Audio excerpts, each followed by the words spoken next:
तुम लोग को रुकने के लिए। कहाँ हो तुम लोग? हेलो, हाँ पीछे मुड़। हाँ ठीक है, मैं आ रही हूँ।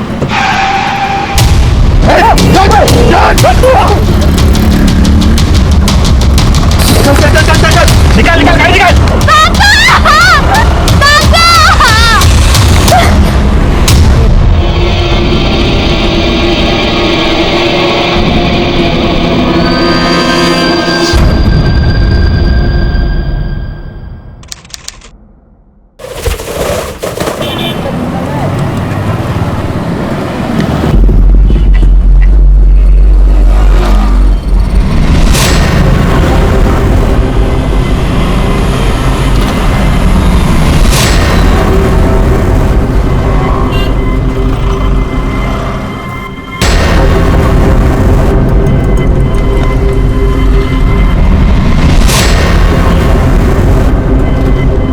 चाय देना भाई साहब।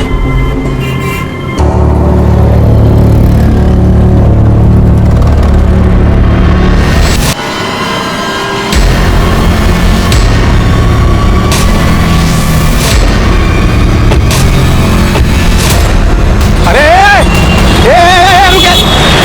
रुकिए करणे सर, ही फाईल साहेबांच्या टेबलावर ठेवा. हो सर. हेलो हेलो, मैं कदम बोलतोय. डीआईजी साहब की गाड़ी चोरी हो गई है. क्या सर? अभी अभी फोन आया कि डीआईजी साहब की गाड़ी चोरी हो गई है. क्या? सारे पुलिस स्टेशन को अलर्ट कर दो. Okay sir. डीआईजी की कार की चोरी से पूरा डिपार्टमेंट सकते में आ गया था, लेकिन पुलिस के आला अफसर की कार उठाने की जुर्रत आखिर किसने और क्यों की?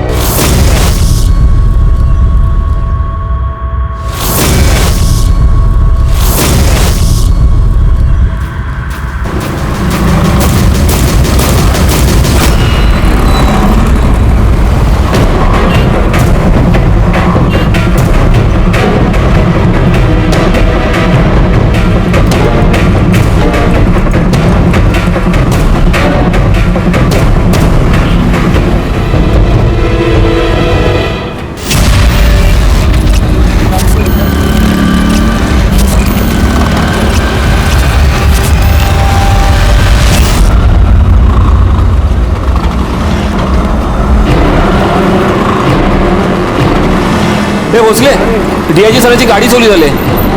अरे ही गाडी आता 10 मिनिटापूर्वी गेली. हे कांबळे गाडी पुढे घे.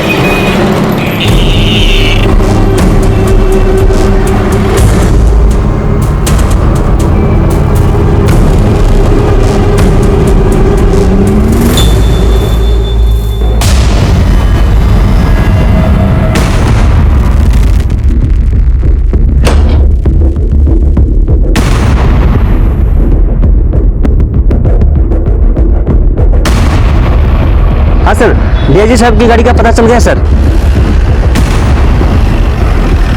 सर, मैंने आपको फोन किया था. ये गाड़ी.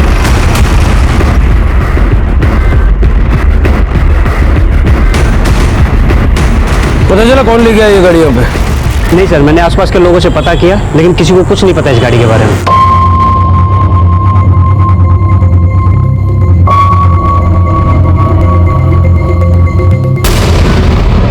जादव. हाँ सर.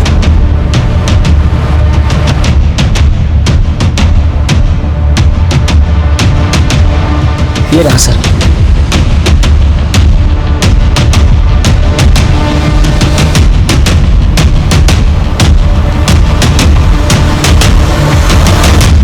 ये दोनों कौन है? पता नहीं सर, हमेशा आते जाते रहते हैं. सर, ये घर भी अजीब है और घर के लोग भी अजीब हैं. हमेशा इस घर में कुछ ना कुछ होता ही रहता है.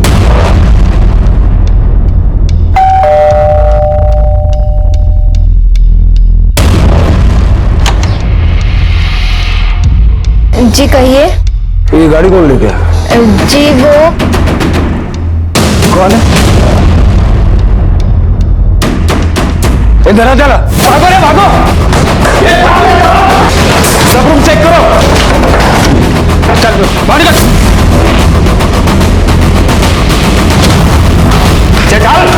चल रे चल.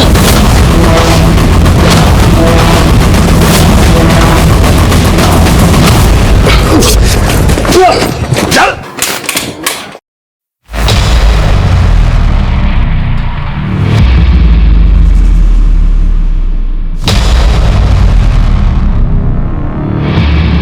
सर जिंदा है, लगता है बेहोश हो गई है। इसी गोली में इसे लाया होगा। लड़की को हॉस्पिटल भेजो। 24 घंटों के अंदर पुलिस ने डीआईजी की कार को ढूंढ निकाला और इस इन्वेस्टिगेशन के दौरान पुलिस के आगे एक नया केस आकर खड़ा हो गया।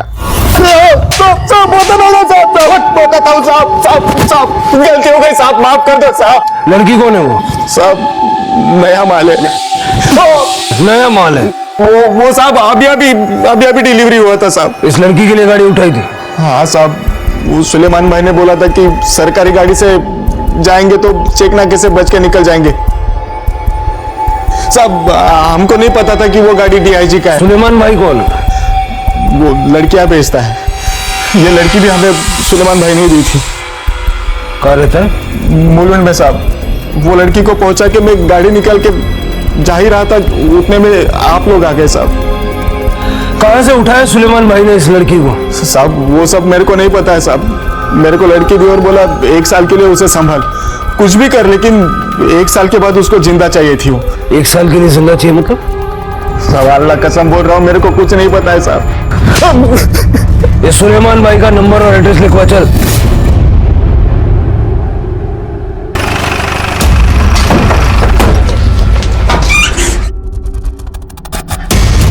सर यहाँ तो ताला है। तोड़ दो ताला। सारे घर की तलाशी लो।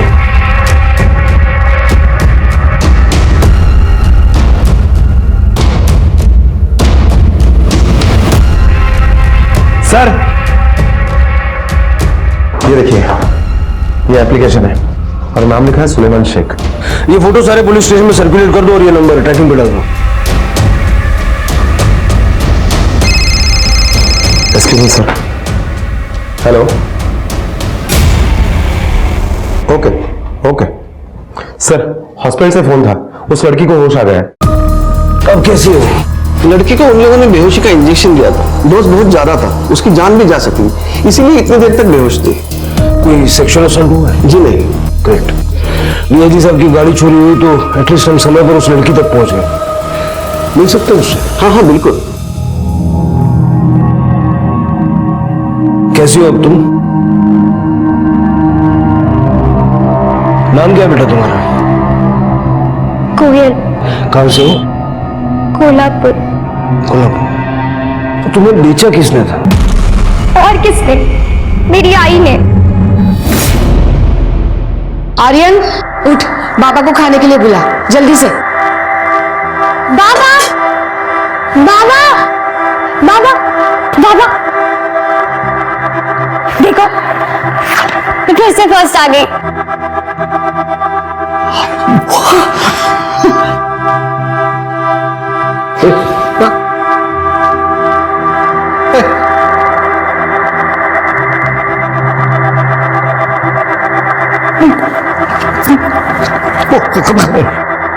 सही तो कह रहे बाबा, देखना एक दिन मैं बड़ी सी ऑफिसर बनूंगी और तू मेरे ऑफिस में ना प्यून रहेगा।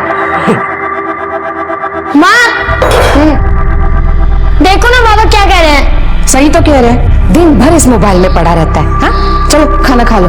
आहो या तू जल्दी से चेंज कर ले, फटाक से आ जा। भाजी खा।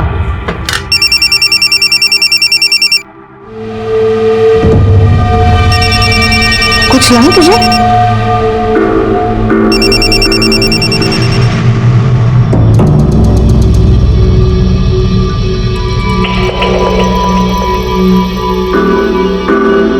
दाल में ना नमक कम है, मैं नमक लेके आती हूँ। तुम पागल हो गई हो क्या? अगर कोयल के पापा को पता चला तो मुझे जान से मार देंगे। फिलहाल तो तुम उतना ही करो जितना मैं कह रही हूँ। अब रखो फोन।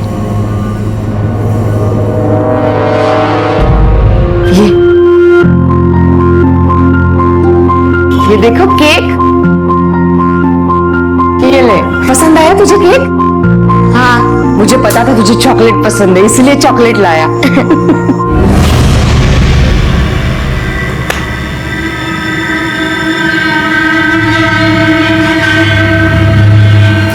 आज नहीं।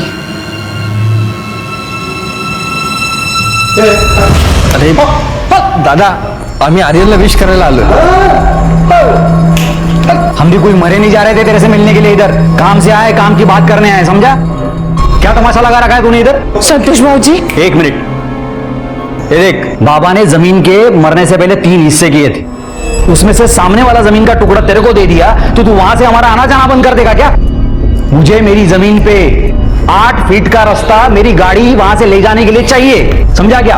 हमारी भी करोड़ों की जमीन है, तेरे आ के चक्कर में हम उसको भूल नहीं सकते. ये संतोष भाऊ जी कैसी बात करे अपने बड़े भाई से? वहिनी, आपल्या नवऱ्याला जरा समजावून सांगा मग, जो हमारी जमीन पे नाक की तरह कुंडली मार के बैठा है. चुप है, ऐसे कैसे बात कर सकते हैं आप पापा से? नहीं देंगे हम आपको जाने का रास्ता. उड़ के जाइए अपने प्लॉट में. और हम क्यों सोचे आपके बारे में? आपने सोचा था दादा दादी के बारे में? कितनी तकलीफ सही है उन्होंने. इतने भर की नहीं है तू, और जबान तेरी गज भर की. अपने बाप के लिए टर्टर करना बंद कर. चल बाजू हट. अरे क्या कर रहे हो? क्या कर रहे हो? काय करता तुम्ही? देख लिया इसको, हैं? खाली नाम का बड़ा भाई है ये. तू बोला इसलिए मैं इधर आया, और हमको घर के अंदर तक नहीं लिया इसलिए.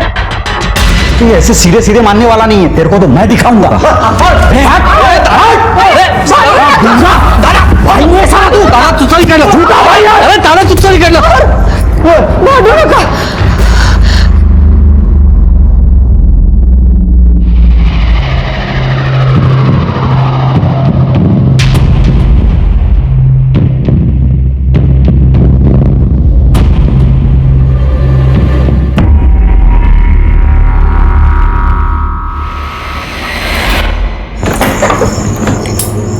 तो सोई नहीं अब तक? आई तो इतनी रात को कहां से आ रही है? मैं वही बाहर ही थी. तू जा, सो जा. सो जा जाके, लेट हो गया. मैं नहीं बुलाया था उन लोगों को. रिश्तेदार है हमारे, बुरे वक्त में अपने ही काम आते हैं. अहो ऐका तरी मी काय म्हणतीये. किती चिडचिड करता. देख,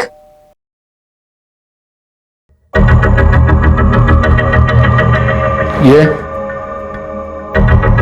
चला. ये क्या कर रहे हैं आप? यहाँ क्या कर रहे हैं? अपने भाई पर हमला किया इन्होंने. हाँ इंस्पेक्टर साहब, हाँ कल मैं इधर आया था रात में, हमारे बीच में थोड़ा पंगा हो गया था. उसके बाद ये मेरे घर आया, इसने मेरे घर पे पत्थर फेंके और मुझे चाकू दिखाकर इसने मारने की कोशिश की. क्या बकवास कर रहे हो तुम? हाँ नहीं इंस्पेक्टर, ऐसा कुछ नहीं किया इन्होंने. देखिए, आपको जो भी कहना है पुलिस स्टेशन में आके कहिए. फिलहाल हमारे काम में दखल अंदाजी मत करिए. इन्होंने कुछ नहीं किया, मैं बता रही हूँ आपको. चलिए. कुछ नहीं किया, कहीं नहीं किया.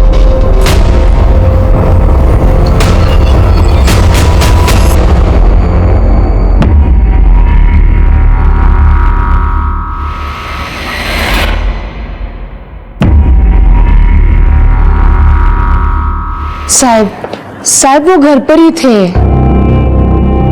मैडम, आप उनकी धर्म पत्नी हैं, उनको बचाने की कोशिश तो करेंगी ना? मैं सच कह रही हूँ, खोटा नहीं बोला था. देखिए मैडम, उसने अपने भाई को मारने की कोशिश की है.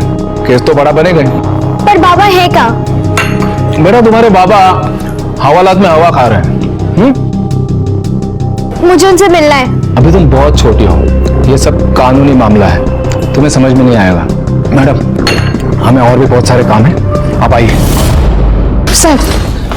साहब कुछ ले देकर ये सारा मामला ठीक कर दो ना. क्या बोल रहे हैं आप? क्या बोल रहे हैं आप? मैं रिश्वत खाने वाला लगता हूँ? नहीं साहब. तो क्या बोल रहे हैं आप? देखिए मैडम, जो भी होगा कानूनी प्रोसीजर से होगा. आप एक काम करिए, बेल लेके आइए, छोड़ देंगे. साहब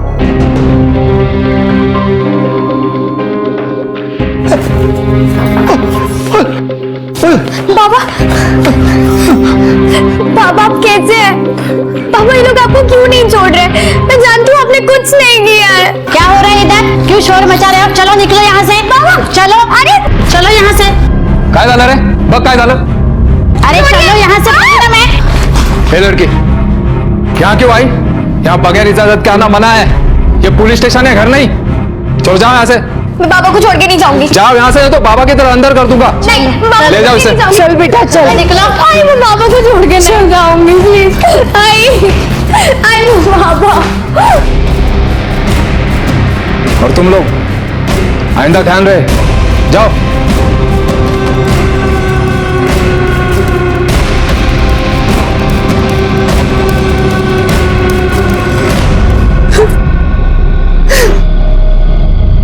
क्या कर रही थी तू? हाँ, मैं पहले से कम परेशान हूँ क्या जो तू और परेशान कर रही है? मत कर, समझता नहीं तुझे। मैडम, आपको अपने पति की बेल करवानी है क्या? हो, मेरे पास ना एक वकील है मैडम, अच्छा वकील है, अशफाक खान नाम है उसका। कार्ड देता हूँ मैडम, फोन करिए उसे, बिल 100% हो जाएगी। मेरे पति ने कुछ नहीं किया है। देखिए, आप फिक्र मत कीजिए, आपके पति की बेल हो जाएगी। आप रिलैक्स हो जाइए, बैठिए और मुझे डिटेल में बताइए। बैठिए। वकील अंकल ने बाबा की बेल भी करवा दी थी। सब बहुत खुश थे। माँ ने बाबा को छुड़ाने के लिए दिन रात एक कर दिए थे। मुझे लगा कि मैं ही गलत समझ रही हूँ। माँ सच में बाबा से बहुत प्यार करती है, लेकिन फिर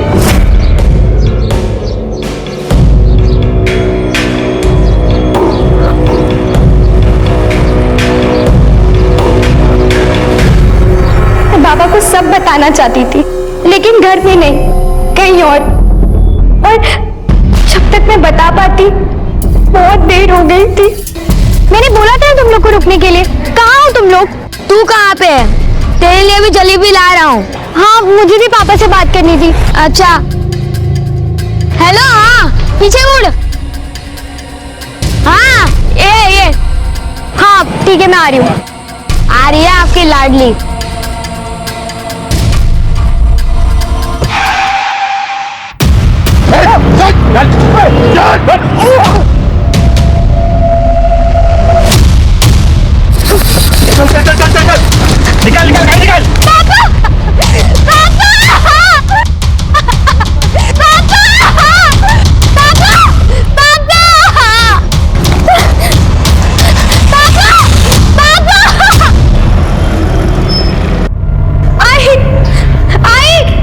क्या हुआ बेटा?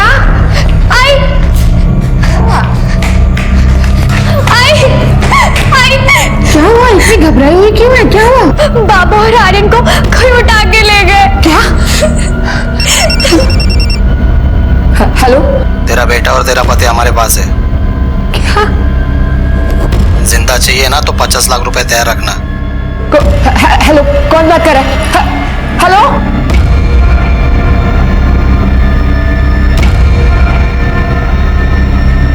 क्या किया आपने बाबा के साथ? क्या बोल रही है तू? ज्यादा नाटक मत करिए। बहुत दिनों से देख रही हूँ मैं, किसके साथ चक्कर चल रहा है आपका? क्या कहा तूने? हाँ? और ये सब कुछ तेरे दिमाग में आया भी कैसे? देख बेटा, जो तू सोच रही है वैसा कुछ नहीं है। तेरी कसम, मैं तुझसे, तेरे बाबा से और तेरे भाई से बहुत प्यार करती हूँ। ये सब दिमाग में से निकाल दे। और तू परेशान मत होना। हाँ? मैं तेरे बाबा को और आर्यन को कुछ नहीं होने दूंगी। हमारी मदद करने वाला कोई भी नहीं था, इसीलिए आई वकील अंकल के पास गई। मुझे समझ में ही नहीं आ रहा है कि मैं क्या करूं। ऐसा कोई भी नहीं है कि जिससे मैं मदद मांग सकूं। हो सकता है ये सब दो भाइयों ने किया हो सकता क्या सर? मैं जानती हूँ ये पुष्कर चाचा और संतोष चाचा ने मिलकर किया है। मुझे लगता है हमें पुलिस के पास जाना चाहिए। नहीं, पुलिस के पास नहीं। अगर हम लोग पुलिस के पास जाएंगे तो मुझे डर है कि वो इन्हें और आर्यन को कुछ कर न दे। रागिनी जी, आपसे 50 लाख रुपए मांग रहे हैं, आप कहां से लाएंगी इतने पैसे? इनकी जमीन बेच देंगे। कानून आपको इजाजत नहीं देती। अगर कोई आदमी जिंदा है तो उसके प्रॉपर्टी या जमीन आप ऐसे ही नहीं बेच सकते। कंसर्न लेटर पे उस आदमी की साइन लगती है। गांव में मेरी जमीन है, अगर उसे बेच देंगे ना कुछ पैसे तो आ ही जाएंगे। उस जमीन के पेपर से आपके पास? हाँ है। ये लो 30 लाख रुपए।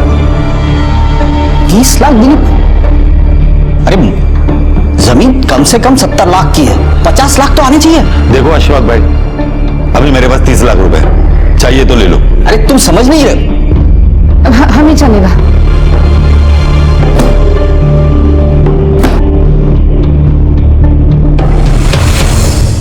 इससे ज्यादा पैसे नहीं है मेरे पास। क्या करूं मैं? सिर्फ 30 का ही इंतजाम हुआ है। माँ के कहने में वो 30 में मान भी गए थे और उन्होंने जहाँ पैसे रखने को बोला था वहां पे माँ गई भी पैसे रखने और उन्होंने कहा कि बाबा और भाई हमें उसी जमीन में मिलेंगे जिस जमीन की वजह से सारी लड़ाई थी। और जब हम लोग वहां पहुंचे तो आर्यन, बाबा, आर्यन, आर्यन, आर्यन,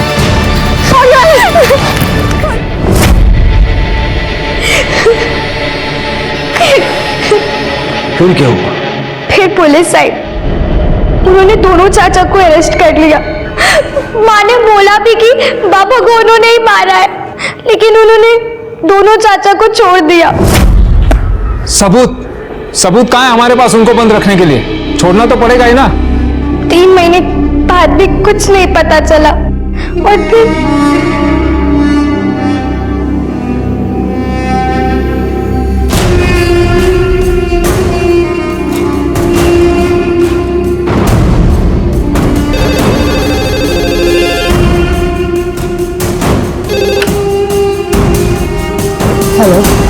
तेरी बेटी बहुत जवान हो गई है, उसका घर से निकलना बंद कर दिया।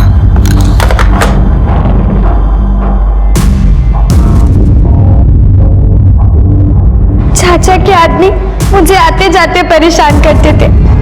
उन्होंने तो जैसे मेरा जीना हराम कर रखा था। क्या हुआ? कहाँ चला? रुक मैं देखती हूँ।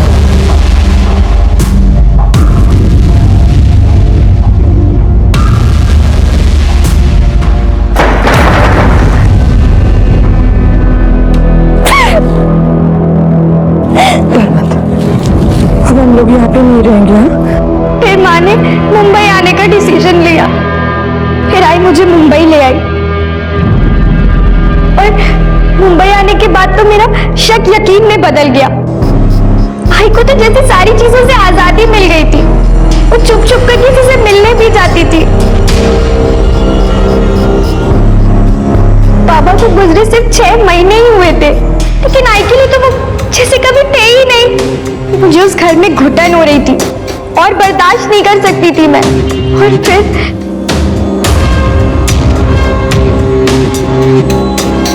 क्या चल रहा है आपका? माँ, मैं इतनी छोटी नहीं कि मुझे कुछ समझ में ना आए। तू गलत समझ रही है कोयल। मैं कुछ गलत नहीं समझ रही हूँ, सब पता है मुझे।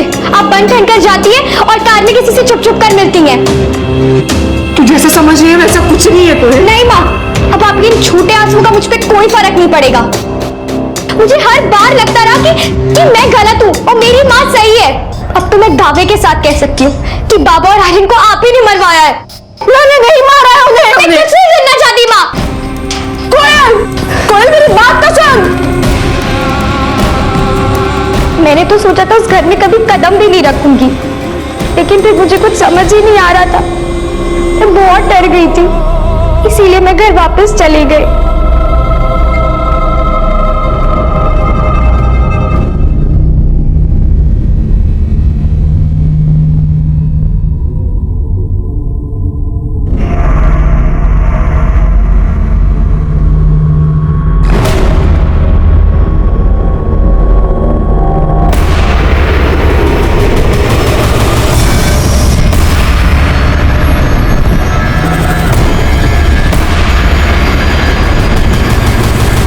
मुझे सीधा हॉस्पिटल में होश आया। मेरे को लड़की दी और बोला 1 साल के लिए उसे संभाल, कुछ भी कर, लेकिन 1 साल के बाद उसको जिंदा चाहिए थी। लेकिन ये तुम्हारी माँ ने 1 साल के लिए बेचा, ये क्या है? ये वो औरत अपने फायदे के लिए कुछ भी कर सकती है। पापा तो बोल भी नहीं सकते थे, तब भी उनसे शादी कर ली क्योंकि बाबा के पास प्रॉपर्टी थी। वो औरत पैसे के लिए कुछ भी कर सकती है, इसीलिए मुझे भी बेच दिया। तुम्हारी एज कितनी है? 17 साल। इसका स्टेटमेंट ले लो और घर का पता ले लो और स्टेटमेंट पे इसके साइन ले लेना। Okay sir. बेटा आराम करो।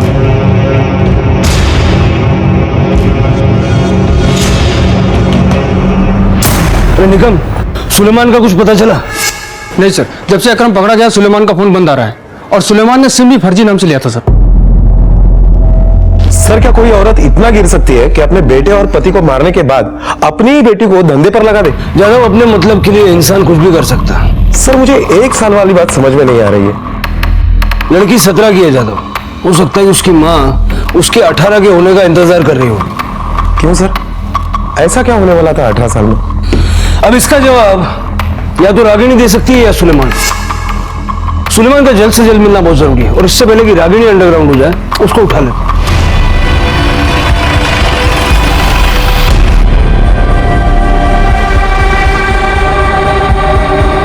देखो अंदर जरा। सर यहाँ पे तो नहीं है, ऊपर देखते हैं।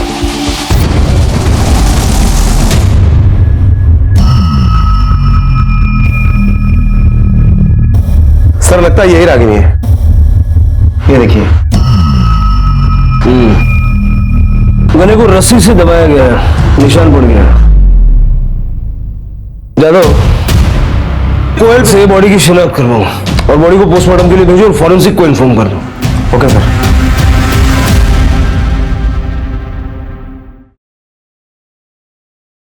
ये वही औरत है जिसे मैं आई कहती थी।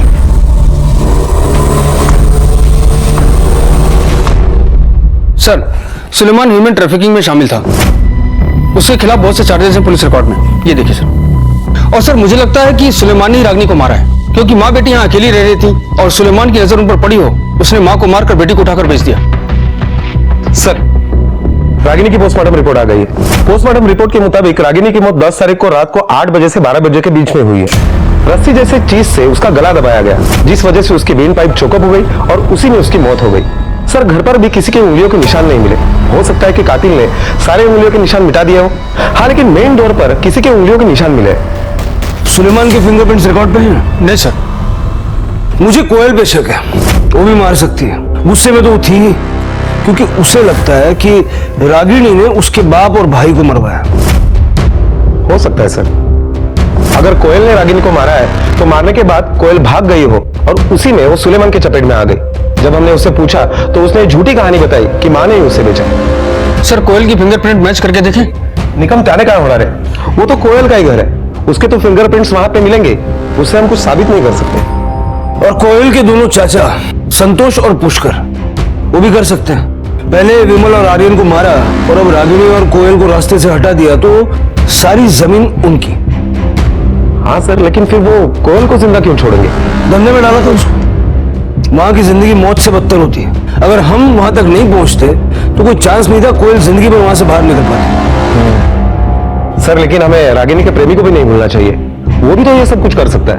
कर सकता है। ये केस बहुत उलझा हुआ है। निगम सर, रागिनी के कॉल डिटेल्स और लोकेशन निकलवाओ। कोयल का कहना है कि वो उस आदमी से रेगुलरली मिलती थी और उसके साथ कहीं जाती थी। पता करो कहाँ जाती थी और किससे मिलती थी। और संतोष और पुष्कर की कॉल डिटेल्स और लोकेशन भी निकालो।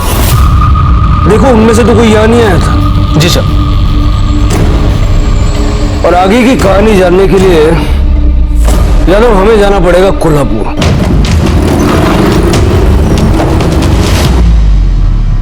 लेकिन सर मैं क्या करता, जब विमल और उसके बेटे को अगवा किया गया तो किसी ने पुलिस कंप्लेंट की नहीं थी। बाद में जब उनकी डेड बॉडीज मिली तो बताया गया कि दोनों चाचा ने किया है। हमने उनको अरेस्ट किया, पूछताछ की, लेकिन कुछ पता नहीं चला।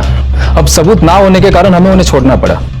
पाटिल साहब, खून हुआ है तो खून ही तो होगा। हाँ, पर वैसा कुछ पता नहीं चला। पता चला नहीं, आपने पता करने की कोशिश नहीं की। माँ बेटी दोनों कोल्हापुर छोड़ के चले गए, आपका काम खत्म। ये केस अब हम टेक ओवर कर रहे हैं। या ना दे, लेटर दे। जादव, इनसे दोनों भाइयों की फिंगरप्रिंट्स की फाइल लेकर रागिनी के घर में मिले फिंगरप्रिंट्स से मिला के देखो। तब तक दोनों भाइयों से बातचीत करते हैं। Okay sir.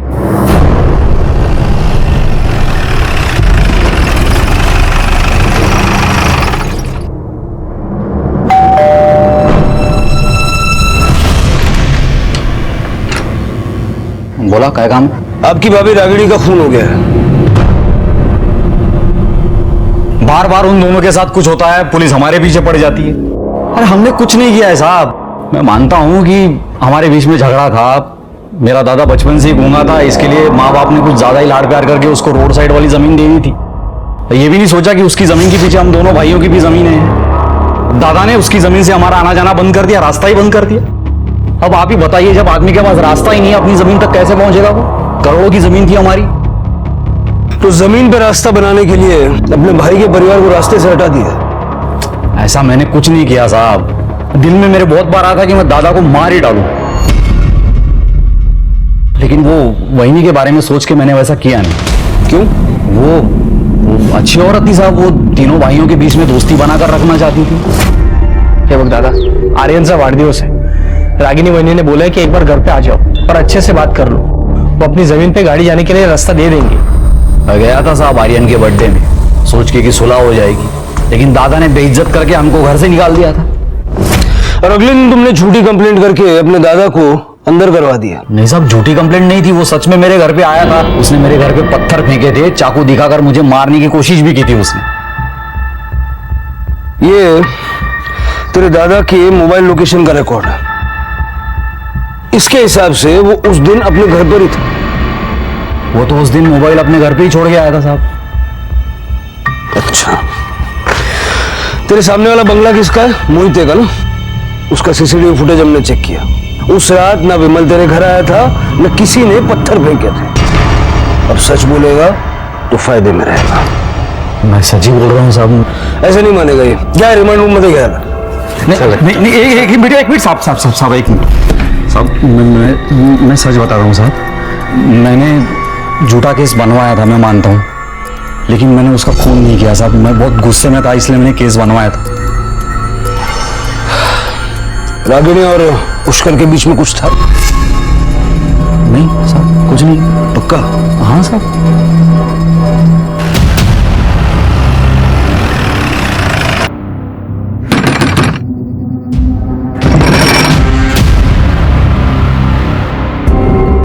पुष्कर देशमुख कुठे आहेत? ते साताराला गेलेत कामासाठी। सातारा में कहाँ गए? जी वो सब तो मुझे नहीं पता।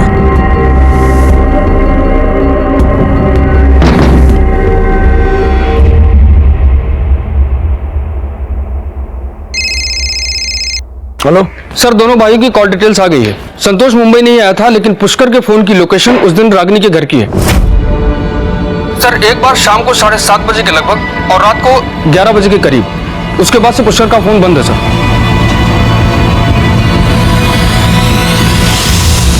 सर, रागिनी के घर पर जो फिंगरप्रिंट्स मिले थे, ये उसकी रिपोर्ट। सर, इस रिपोर्ट के मुताबिक पुष्कर के फिंगरप्रिंट्स के साथ ये रिपोर्ट मैच कर रही है। सर, इसका मतलब है कि पुष्कर ने ही रागिनी को मारा और अब चूहे की तरह बिल में छुपा है। तो खोद के निकालो उसे। उसकी फोटो सारे पुलिस स्टेशन में सर्कुलेट कर दो। जी सर। सर, और एक बात पता चली है, जब से रागिनी कोल्हापुर से मुंबई गई है, उसने कोल्हापुर का नंबर बंद करवा दिया और मुंबई में एक नया नंबर ले लिया। इस नए नंबर से पुष्कर के टच में थी? सर, जब तक वो कोल्हापुर में थी तब तक वो पुष्कर के टच में थी, लेकिन जब से वो मुंबई गई है, पुष्कर के साथ उसका कोई कांटेक्ट नहीं है। और कोई नंबर है जिससे अक्सर बात करती थी? जी सर, एक नंबर मिला है किसी आमन राव के नाम पर, लेकिन जब हमने इंक्वायरी की तो वो फर्जी नंबर निकला। वो मुंबई में ही एक्टिवेट था। मतलब कोल्हापुर से जाने के बाद किसी के टच में नहीं थी ना सर? अशफाक खान के नाम। उसका वकील? जी सर। सर, यकीन नहीं हो रहा है, रागिनी जी का कत्ल हो गया। आप तो जानते होंगे ना? हाँ, मैंने उनके शोहर की बेल करवाई थी। 2-3 बार उनके घर पे भी गया था खाना खाने के लिए। इतनी ज्यादा जान पहचान कि मुंबई जाने के बाद भी रागिनी आपसे देर तक बातें करती थी?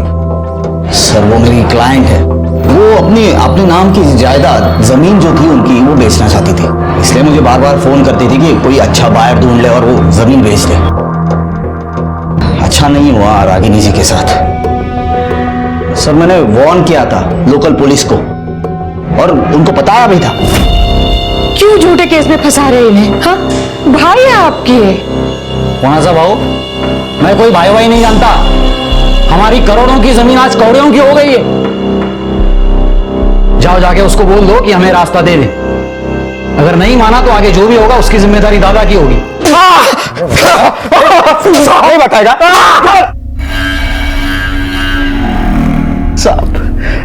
साहब, मैंने कुछ नहीं किया साहब। तूने और तेरे भाई ने मिलके मारा है? नहीं साहब, मैंने सिर्फ गुस्से में आके धमकी दी थी साहब, मैंने नहीं मारा। हो सकता है पुष्कर ने किया हो। साहब, आपने पूछा था ना मेरे से, आपने पूछा था ना, पुष्कर वहीनी को पसंद करता था साहब, और उनसे मिलने के, उनसे बात करने के बहाने ढूंढता था हमेशा। दोनों के बीच कुछ था? हो सकता है साहब। 1 साल बाद क्या होने वाला था? 1 साल बाद पता नहीं साहब मेरे को। सर मुझे तो लग रहा है कि ये संतोष झूठ बोल रहा है। उसी ने रागिनी को मारा होगा। इसे शक हो गया कि रागिनी और पुष्कर के बीच में कुछ चक्कर चल रहा है, और इसीलिए उसने रागिनी को मार दिया और अब सारा इल्जाम पुष्कर के ऊपर डाल रहा है। ये भी हो सकता है कि वो फर्जी नंबर पुष्कर का ही हो, जिससे रागिनी मुंबई में बात किया करती थी। और उस दिन जब कोयल ने किसी आदमी को अपने घर से निकलते हुए देखा, हो सकता है वो पुष्कर ही हो, क्योंकि पुष्कर उस शाम को रागिनी के घर गया था और उस रात को पुष्कर फिर से वहां गया था। हो सकता है कि रागिनी ने पुष्कर से कहा हो कि कोयल को शक हो गया है। पुष्कर और रागिनी का झगड़ा हुआ, पुष्कर ने रागिनी को मार दिया और कोयल को सुलेमान के हाथों बेच दिया, या फिर कोयल ने रागिनी को मारा और सुलेमान के चंगुल में फंस गई। हाँ सर, ये सारी कड़ियां सुलेमान से जुड़ रही है।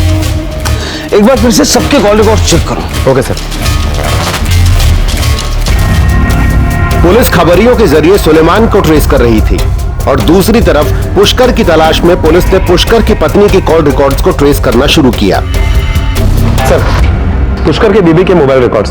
सर, ये रिकॉर्ड के मुताबिक पुष्कर के बीबी के मोबाइल पर कोल्हापुर के अलग अलग एरिया से कई बार फोन आया करता है। हो सकता है ये कॉल्स पुष्कर ही कर रहा हो। कोल्हापुर के सारे होटल चेक करो, कहीं छुप के बैठा हुआ।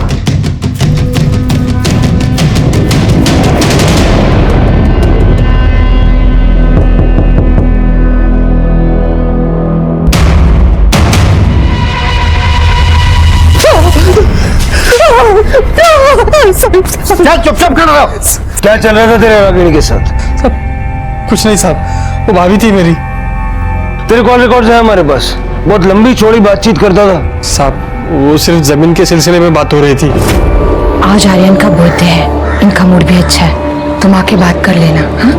वही नहीं, सच बोलूं तो मुझे बहुत बुरा लगता है। आप चोरों की तरह मुझे फोन करती है, मुझसे मिलने आती है। साहब, विमल दादा कुछ सुनने को तैयार ही नहीं थे, और संतोष बाबू का गुस्सा भी बहुत खराब है। आर्यन के बर्थडे वाली रात झगड़े के बाद रागिनी से मिलने गया था तू?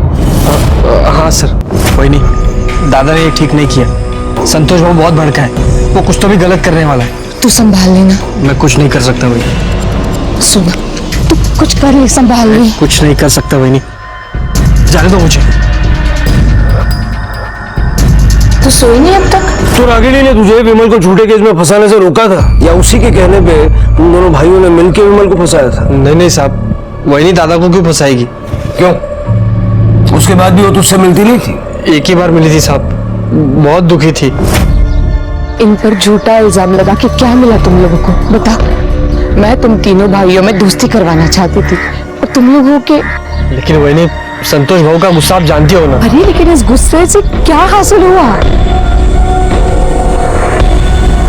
काळजी करू नका वहिनी, सब ठीक हो जाएगा। अच्छा, तो रागिनी ने तुझसे मिलना बंद कर दिया तो तूने विमल और आर्यन को अगवा किया और मार दिया? नहीं साहब, मैंने उन्हें नहीं मारा। क्यों, तेरा और रागिनी का चक्कर नहीं था? नहीं साहब। तेरे संतोष भैया ने बताया बहुत मजे लेने की बातें करता था।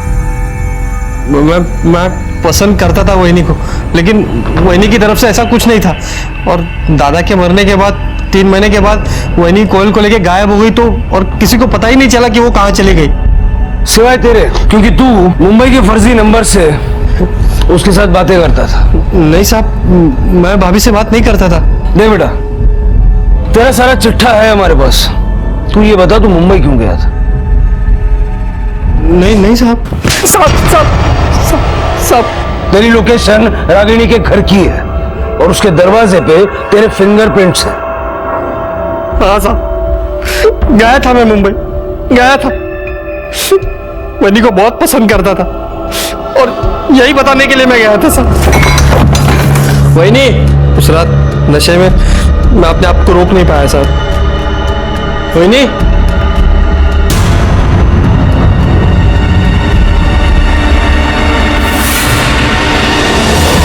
मैंने उन्हें नहीं मारा साहब। अगर तूने नहीं मारा तो छुप के क्यों बैठा था? मैं बहुत डर गया था साहब, मुझे लगा कि मेरे मोबाइल की लोकेशन वहाँ की पुलिस को मिल जाएगी, और मेरे फिंगरप्रिंट्स भी वहाँ थे ना। अपने आप को बहुत शाना समझता है तू, हाँ? इतनी देर से क्यों घुमा रहा था? सच तो ये है कि तेरा रागिनी के साथ लफड़ा था और इसी लफड़े में तूने उसे मार दिया। नहीं सर, मेरा वहीनी के साथ कोई लफड़ा नहीं था। अगर होता तो मुझे पता चल जाता कि वो मुंबई में है। मुझे तो टिकट वाले ने बताया कि वो मुंबई में है। जी साहब, पुष्कर आया था और मुझसे पूछ रहा था कि रागिनी कहाँ गई है, तो मैंने बता दिया कि वो मुझसे मुंबई का टिकट लेकर चली गई है। सर, सुलेमान नेपाल में पकड़ा गया है। सुलेमान को नेपाल से मुंबई लाया गया। अब सारी बिखरी कड़ियों को बस वो ही जोड़ सकता था। अब बता, कहां से उठाया था कोयल को? उठाया नहीं था साहब, कोयल को बेचा था किसी ने मुझे।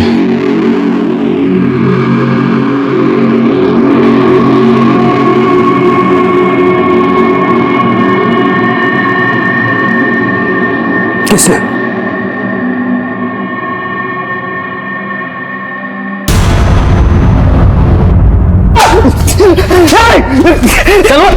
उठा उठा उठा, चल बोल बोल बोल बोल बोल बोल रागिनी को कैसे मारा बोल। मैंने जब विमल की बेल की तभी मुझे पता चला। रागिनी को दुनियादारी के बारे में कुछ नहीं मालूम। अगर उसके पति का उससे सहारा छुड़ा दूं तो वो सहारा ढूंढते मेरे ही पास आएंगे, और हुआ भी ऐसे ही सर। मेरे आदमी लोगों को बता के मैंने माँ बेटी को दिन रात परेशान किया। रागिनी सबसे डर गई और मजबूरी में उसने मुझे सब कुछ बता दिया।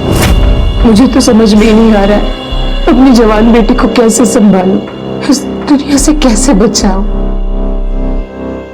रागिनी जी, अपने आप को संभालिए। मैं हूं ना आपके साथ, हर कदम पे आपके साथ हूं। मारा कैसे वो बोल। सर मैंने रागिनी के साथ प्यार का नाटक किया। रागिनी को पति नहीं चाहिए था, उसके बेटी के लिए बाप चाहिए था। ऐसा बाप जो उसके बेटी को दुनिया से प्रोटेक्ट करे। मैंने रागिनी के दिल में संतोष और पुष्कर के लिए डर बिठा दिया। फिर मैंने उसे कहा कि पावर ऑफ अटर्नी मेरे नाम करे और वो मुंबई चली जाए, और मैं जमीन बेच के मुंबई आ जाऊंगा उससे शादी करने के लिए। सब कुछ प्लान के मुताबिक ही हो रहा था, पर उस कोयल के चक्कर में सब गलत हो गया। अरे रागिनी, वो जो पेपर्स है ना आपने दिए हुए, वो तुम रो क्यों रही हो? क्या हुआ क्या तुम्हें? आपने मेरे लिए और मेरी बेटी के लिए बहुत कुछ किया है, मगर ये रिश्ता मैं और नहीं निभा पाऊंगी। क्या बोल रही हो तुम? मैं तुमसे प्यार करता हूँ और तुम भी मुझसे प्यार करती हो। बहुत इज्जत करती हूँ आपकी, मगर प्यार अपनी बेटी से करती हूँ, और जब वही खुश नहीं है इस रिश्ते से तो हमें अलग होना ही होगा। अशफाक, आप यहाँ से चले जाइए। अपनी बेटी की खुशी से बढ़कर मेरे लिए और कुछ नहीं है, और हो सके तो मुझे माफ कर देना।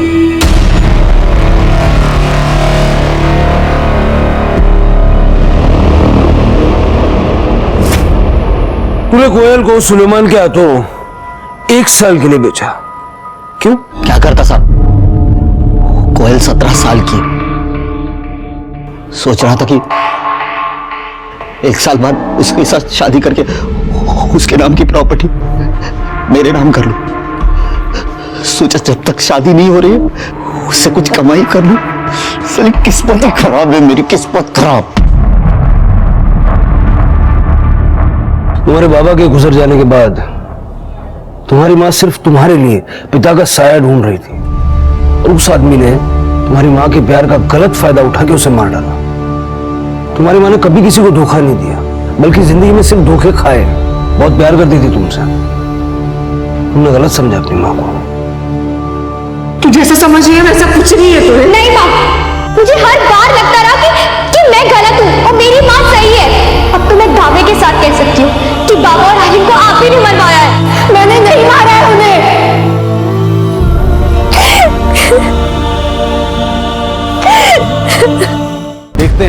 हमारे आज के एपिसोड की दूसरी कहानी। साला बच्चा चोरी करने आता है। बता कहाँ बच्चे?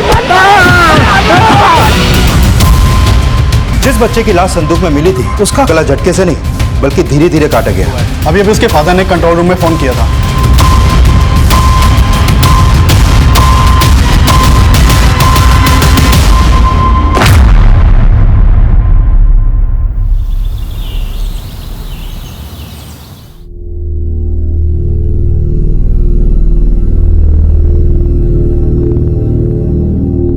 क्या सोच रही हो दीदी?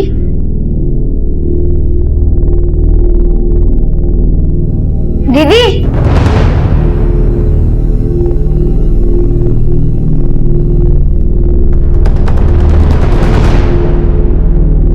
अरे शगुन, वहां क्यों खड़ी है? क्या हुआ?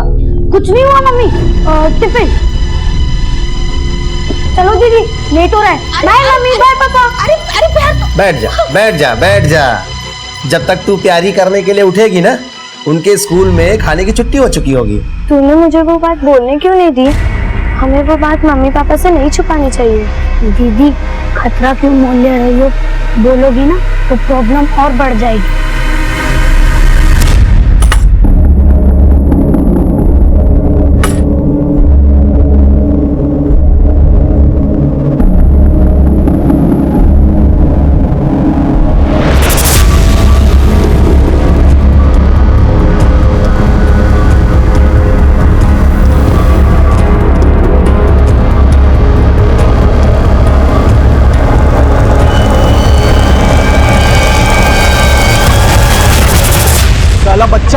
बच्चा चोरी करने आता है। बता कहाँ बच्चे?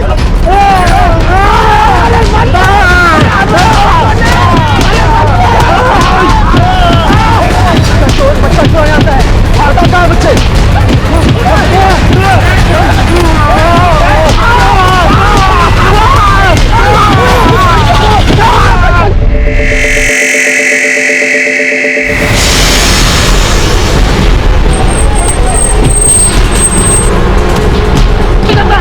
बता कहाँ? पीछे हटो।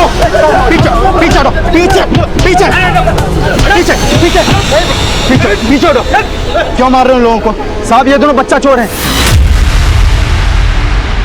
किसका बच्चा चुराने की कोशिश की इन लोगों ने? बोलो, किसने देखा इनको बच्चा चुराते हुए? बिना कुछ सोचे समझे ऐसे पीट रहे थे इन दोनों को? साहब, ऐसे नहीं पीटा। यहाँ पे जगह जगह से बच्चे गायब हो रहे हैं। इन्हें पहले यहाँ कभी नहीं देखा। हमको पूरा शक है कि ये दोनों बच्चा चोर हैं। क्यों भाई लोग बच्चा चोर हैं? एक मिनट, हम देखते हैं। अजीत, हॉस्पिटल लेके जाओ इनको।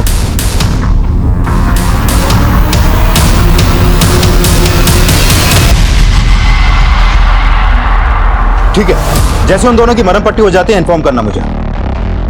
सर, आपने बुलाया मुझे? हाँ, मैंने पता चला भीड़ को भड़काया किसने था। सर, फिलहाल कुछ कह नहीं सकते, लेकिन अभी थोड़े ही दिन पहले नुसरतगंज थाने में एक बच्चे की मिसिंग कंप्लेंट फाइल हुई थी। इमरान नाम है इसका। सर, इस बच्चे के गायब होने के बाद से ही हुड़दंग मच रहा है। सब लोग बोल रहे हैं कि वो दोनों आदमी बच्चा चोर है।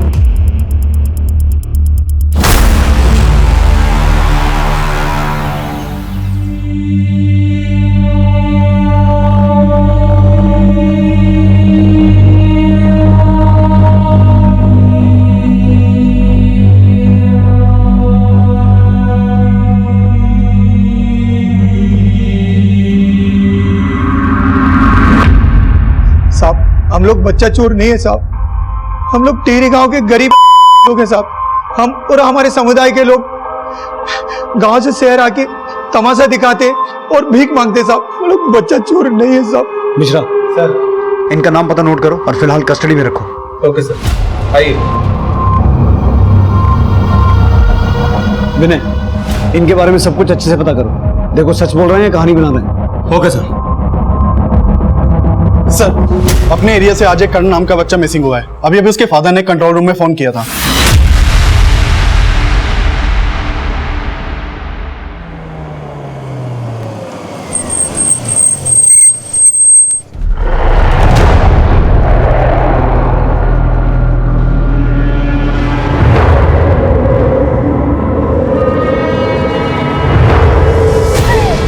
तुझे मालूम है ना, मोहल्ले में यहाँ वहाँ बच्चा चोर घूम रहे हैं।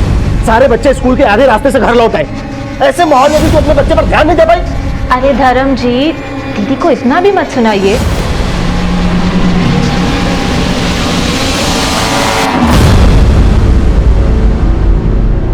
अंकल, हमें स्कूल जाने से मना कर दिया था। मैं और करण घर लौट रहे थे तो तभी वो ग्राउंड के ओर खेलने चला गया।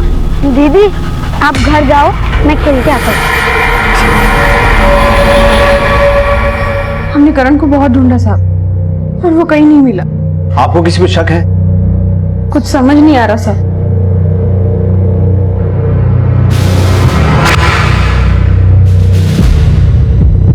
उस ग्राउंड और इस मोहल्ले में सबसे पूछताछ करो। हो सकता है किसी ने करण के आसपास किसी संदिग्ध को देखा हो जिसने उसे किडनैप किया। Okay sir.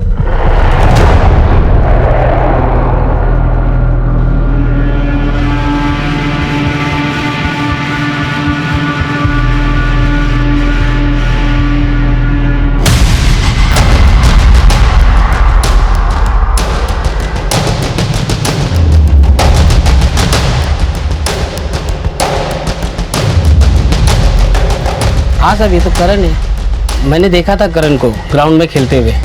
करण के साथ गोविंद भी खेल रहा था। कौन गोविंद? राम बाबू का छोटा लड़का।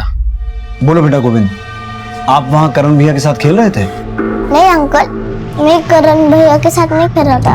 जैसे करण भैया वहाँ पे आए तो मैं वहाँ से चला गया। तो जब आप वहाँ थे, करण भैया के साथ कोई था वहाँ? हाँ अंकल, एक अंकल थे, वो करण भैया को चॉकलेट दे रहे थे। आपने उन अंकल को देखा था? मतलब उनका चेहरा कैसा था, वो दिखते कैसे थे? याद नहीं, मैंने उन्हें बहुत दूर से देखा था।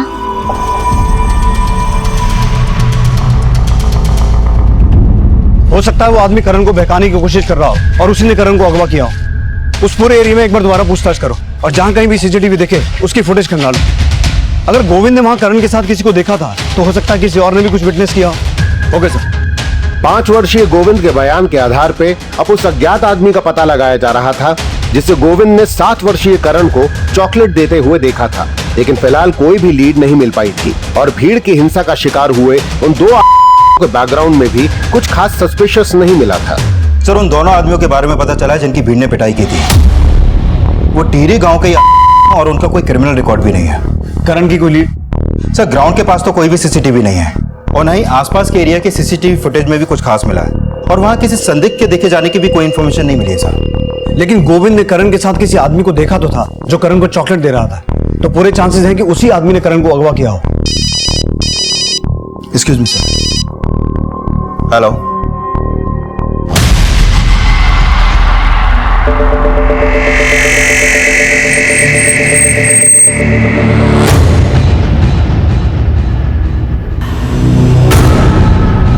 आइए सर। हटिए पीछे। सर, बच्चे का चेहरा काफी खराब किया गया है। देखने से लगता है कि काफी समय पहले बॉडी डंप की गई थी। करण तो कल ही गायब हुआ है, तो फिर ये बॉडी किस बच्चे की होगी?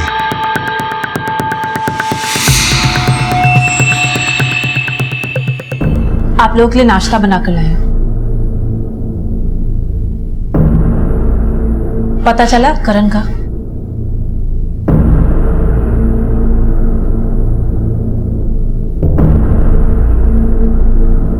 दीदी हौसला रखिए, सब ठीक हो जाए। तुम्हारे हमदर्दी की जरूरत नहीं है मुझे। अंजलि, क्या बदतमीजी है ये? आप अपने नौकर की बीवी के लिए मुझ पे चिल्ला रहे हो। अपने मतलब के लिए आप चढ़ा हुई ना सर पे। मुझसे ये लोग बर्दाश्त नहीं होते। अरे बस करो। आपने तो आस्तीन के सांप पाल रखे हैं।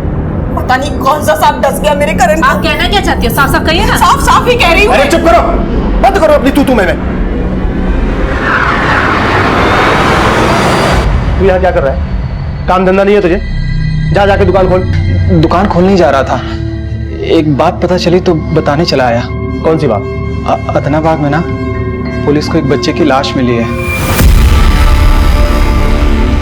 बच्चे की लाश? जी भाई साहब, और वो लाश पुलिस को एक संदूक में मिली है।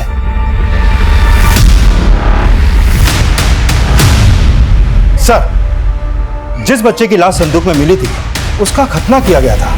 हो सकता है सर वो बच्चा इमरान ही हो जिसकी मिसिंग कंप्लेंट नुसरतगंज थाने में दर्ज हुई थी।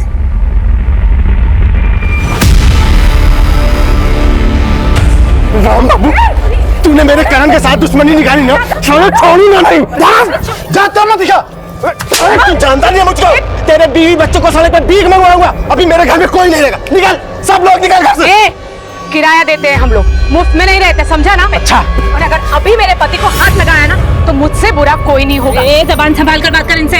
तू तो जा यहाँ से, समझी ना? तेरी औकात नहीं है मेरे ऊपर चिल्लाने की। तेरे इशारों पर ये मकान मालिक नाचते होंगे, हम लोग नहीं नाचने वाले। और हाँ, अब दम है ना तो ये घर खाली करवा के दिखाओ। घर भी खाली करवाएंगे और तुम दोनों को जेल भी भिजवाएंगे। अपने पति पे तो चलती नहीं है, हमें आंखें दिखाओगी? ज्यादा बकवास मत कर, पहले तो सामान सब निकाल। सामान निकाल।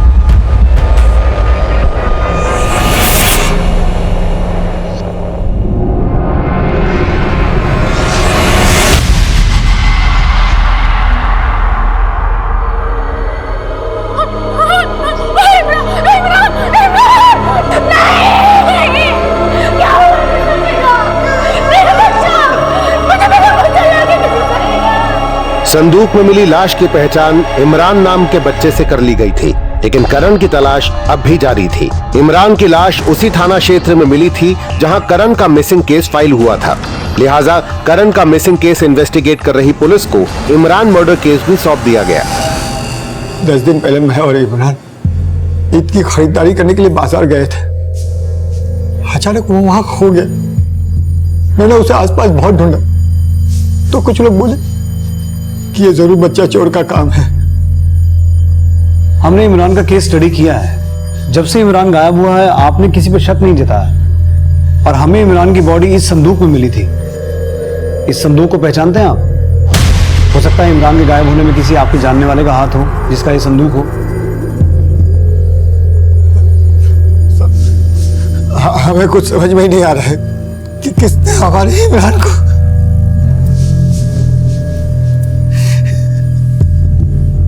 सर पता चला है कि करण के पेरेंट्स का अभी अभी उनके किराएदार रामबाबू और उसकी बीवी से बहुत बड़ा झगड़ा हुआ है। वो लोग रामबाबू के परिवार पर उनके बेटे करण को गायब करने का आरोप लगा रहे थे। ये रामबाबू वही है ना जिसके बेटे गोविंद ने एक आदमी को करण को चॉकलेट देते हुए देखा था?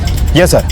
और सर जैसे ही करण की फैमिली को पता चला कि हमें संदूक के अंदर एक बच्चे की लाश मिली है, तब से ही उन्होंने रामबाबू के परिवार को ब्लेम करना शुरू कर दिया था। ऐसा क्यों? क्योंकि उनका झगड़ा भी संदूक से जुड़ा हुआ है। और सर उनके परिवार की एक पुरानी बात सामने निकल कर आई है। मैंने पिछले 3 साल से अपने ग्राउंड फ्लोर का एक हिस्सा रामबाबू को किराए पर दे रखा है। उसके बच्चों और मेरे बच्चों में अच्छी दोस्ती हो गई थी। एक दिन सारे बच्चे छुपन छुपाई खेल रहे थे। 1 2 3 4 चीटिंग मत कर।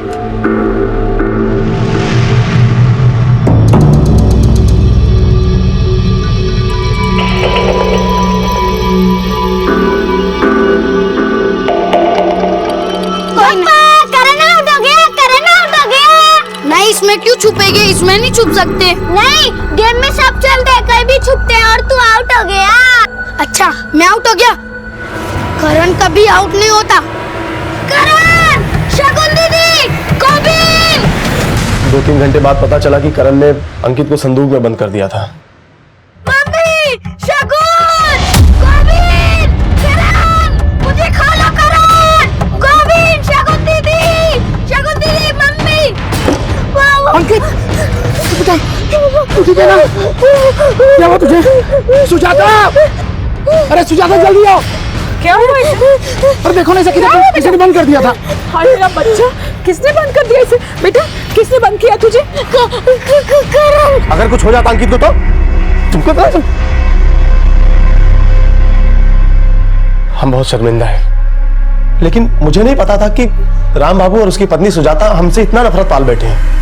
साहब, माना हम करण के उस हरकत से नाराज थे, लेकिन हम भी बाल बच्चे वाले लोग हैं।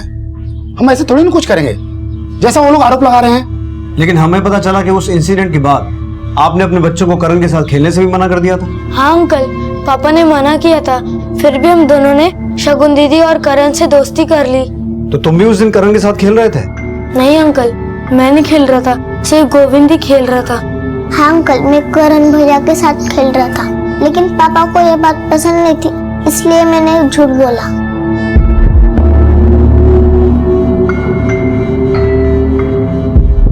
तो बेटा गोविंद, तुमने और क्या क्या झूठ बोला? करण को एक आदमी चॉकलेट दे रहा था, ये भी झूठ बोला? नहीं अंकल, एक अंकल सच में करण भैया को चॉकलेट दे रहे थे। तो बेटा वो आदमी कौन था, उसका चेहरा याद करने की कोशिश करो, शायद तुम्हें याद आ जाए। मुझे कुछ याद नहीं आ रहा, लेकिन मैंने उन अंकल को देखा था। लेकिन तुम्हारी करण भैया से दोस्ती हो गई थी? हाँ सर, हम सबकी दोस्ती हो गई थी, लेकिन हम सब ने डिसाइड किया था कि अगर हम खेलेंगे तो घर के पास नहीं खेलेंगे, ताकि हमारे पेरेंट्स को पता ना चले। अच्छा, करण का राम बाबू के बच्चों के अलावा किसी और बच्चे से भी ऐसा कोई झगड़ा हुआ था कभी? करण थोड़ा शरारती था, झगड़ा तो उसका अक्सर होते रहता था। बस इसी वजह से मोहल्ले में सबने उसके साथ बच्चों को खेलने से मना कर दिया था। अकेला पड़ गया था बेचारा, अकेला ही खेलता था। एक बात बताइए, इन सब बातों के अलावा करण ने आप लोगों को कभी कोई ऐसी बात बताई जो आपको पहले याद ना आई हो? मतलब ऐसी बात जिसका कनेक्शन उसके गायब होने से जुड़ा हो? सर सबसे बड़ी बात यह है कि करण ने अंकित को संदूक में बंद कर दिया था। हो सकता है कि राम बाबू ने अपने बच्चों को करण के साथ में खेलते हुए देखा हो और गुस्से में उसने करण के साथ कुछ कर दिया और अब वो अपने बच्चों से झूठ बुलवा रहा है। साहब, वो लोग बेवजह हम पे उंगली उठा रहे हैं। आपको जो भी पूछना है ना, आप तसल्ली कर लीजिए, लेकिन हमारे बारे में जानने से पहले आप करण और उसके घर वालों की अंदरूनी बातों के बारे में जान लेंगे ना, तो आपको पता चलेगा कि वो लोग कैसे हैं। देखिए मैडम, जो भी बोलना है साफ साफ बोलिए। साहब, हम क्या साफ साफ बोले? अगर हम आपको कुछ बताएंगे तो आप हमारी बात पर भरोसा करोगे क्या? नहीं ना। इससे अच्छा है आप खुद ही पता कर लीजिए।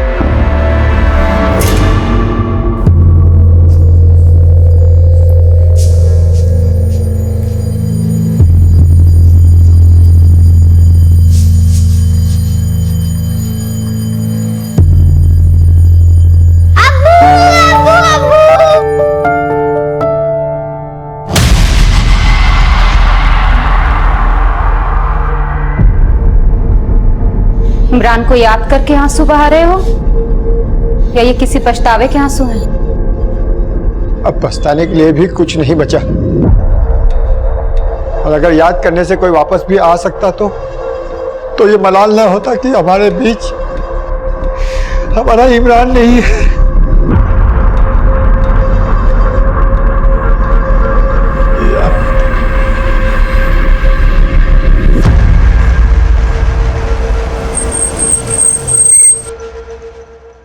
सर, ये राम बाबू और उसकी बीवी को ज्यादा ही चालाक लगते हैं। इनकी पिक्चर खुली नहीं कि इन्होंने करण की फैमिली का ट्रेलर दिखाना शुरू कर दिया।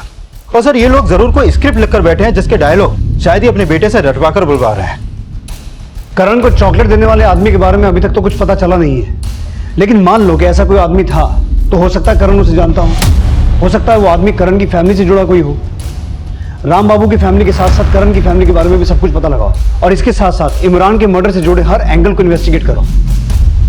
इमरान की बॉडी हमें संदूक में मिली थी और करण ने भी खेल खेल में अंकित को संदूक में बंद किया था, जिसकी वजह से करण और अंकित के परिवारों में आपस में झगड़ा भी हुआ था। पता लगाओ इस संदूक वाले एंगल का इन दोनों केसेस से कोई कनेक्शन है या फिर ये दोनों केसेस अलग अलग है। Okay sir.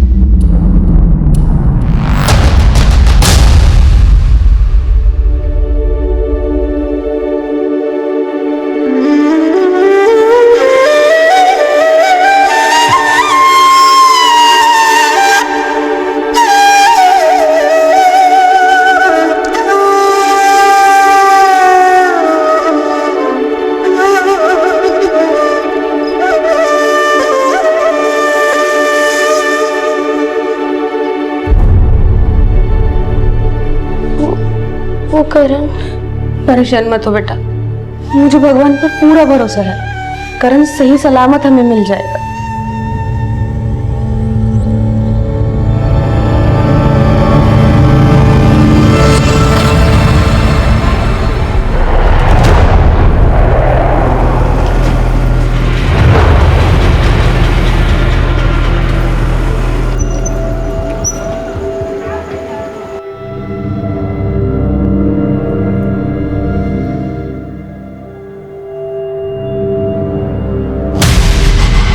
बहुत मिस कर रहे हो ना करण को?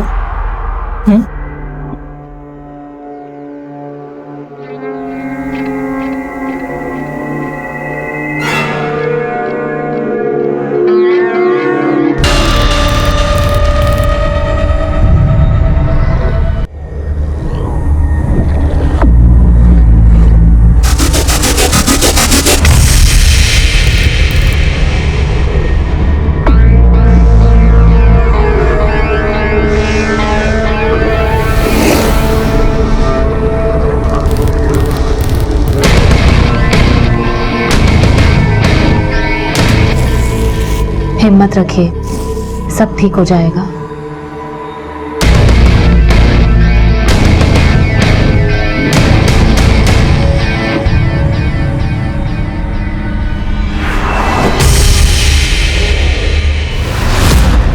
सर, ये है राम बाबू और उसकी बीवी सुजाता के कॉल रिकॉर्ड्स। करण के गायब होने को उस बात से जोड़ के देखा जा रहा था जिसमें अंकित को संदूक में बंद करने के बाद करण राम बाबू और उसकी बीवी सुजाता की नफरत का शिकार हो सकता था। वहीं दूसरी तरफ इमरान मर्डर केस में इमरान के माता पिता से जुड़ी बातें भी पता की जा रही थी। इन दोनों केसेस का फिलहाल कोई कनेक्शन सामने नहीं आया था, लेकिन करण के परिवार से जुड़ी कुछ हैरान कर देने वाली बातें सामने आई। धर्म और फातिमा का अफेयर चल रहा है और धर्म की पत्नी अंजलि और फातिमा के पति उस्मान को ये बात पता है? यस सर, ये सब उन्हें अच्छे से पता है और हो सकता है कि ये सब बातें करण के गायब होने से भी जुड़ी हो सकती है और इन सब की जड़ शायद धर्म ही है। कैसे? सर, उस्मान धर्म के गांव का है और कई सालों से उसके यहाँ काम कर रहा है। लेकिन सर, उस्मान के बारे में उसके साथ काम करने वालों से ये पता चला है कि उस्मान गे है। आते रहेगा भाभी। ये देखिए, मेरी चॉइस से ले जाइए भाभी जी, मर्दों की पसंद को अच्छी तरह से जानता हूं मैं। और इसके बावजूद उस्मान की शादी फातिमा से हो गई, लेकिन सर शादी के 5 साल के बाद भी इन दोनों का अभी तो कोई बच्चा नहीं है और ऊपर से उसकी बीवी को धर्म ने अपने जाल में फंसा रखा है। अब उस्मान चाहकर भी कुछ नहीं कर सकता क्योंकि खुद उसकी ही बीवी उसे जलील करती है।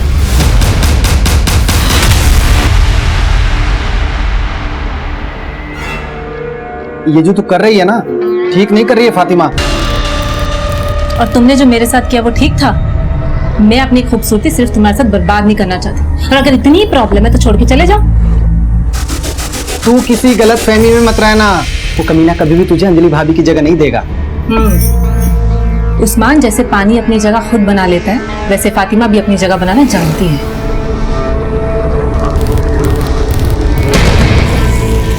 इसीलिए धर्म से बदला लेने के लिए उस्मान के पास भी करण को गायब करने का मोटिव है सर। लेकिन सर, दूसरी तरफ मेरा शक फातिमा पर भी जाता है क्योंकि फातिमा और धर्म के अफेयर का पता चलने के बाद से अंजलि अक्सर फातिमा से झगड़ा करती थी। मेरा बर्बाद करेगी, मेरा घर से तू ना इस घर से निकाल पाएगी, ना ही अपने पति के दिल से। ना हाथ काबू में कर ले, तुम्हारा पति खुद चलकर आता है मेरे पास, क्योंकि उसे बुलडोजर की नहीं बुलेट की सवारी भाती है। मैं तुम जैसी बांझ नहीं हूँ, तुम सिर्फ अय्याशी के फूल खिला सकती हो लेकिन गोदी में बच्चा कभी नहीं खिला सकती, समझी? तो हो सकता है कि अंजलि से नफरत निकालने के लिए फातिमा ने ही करण को गायब करवाया हो। और यह भी पता चला है कि धर्म आए दिन छोटी छोटी बातों पर करण को बुरी तरह पीटता रहता था। सर, अभी तक इन लोगों के बारे में जो भी बातें सामने आई हैं, उससे तो यही लगता है कि करण के गायब होने के पीछे यही सब बातें हैं। राम बाबू और उसकी बीवी के खिलाफ कुछ? सर, उनके कॉल रिकॉर्ड में तो फिलहाल कुछ भी सस्पिशियस नहीं मिला, लेकिन हो सकता है कि गोविंद ने जिस आदमी को करण को चॉकलेट देते हुए देखा था वो फातिमा और उस्मान का ही जानने वाला हो। ठीक है, इन सभी एंगल्स को अच्छे से इन्वेस्टिगेट करो, देखो किसके खिलाफ क्या सामने आता है। Okay sir.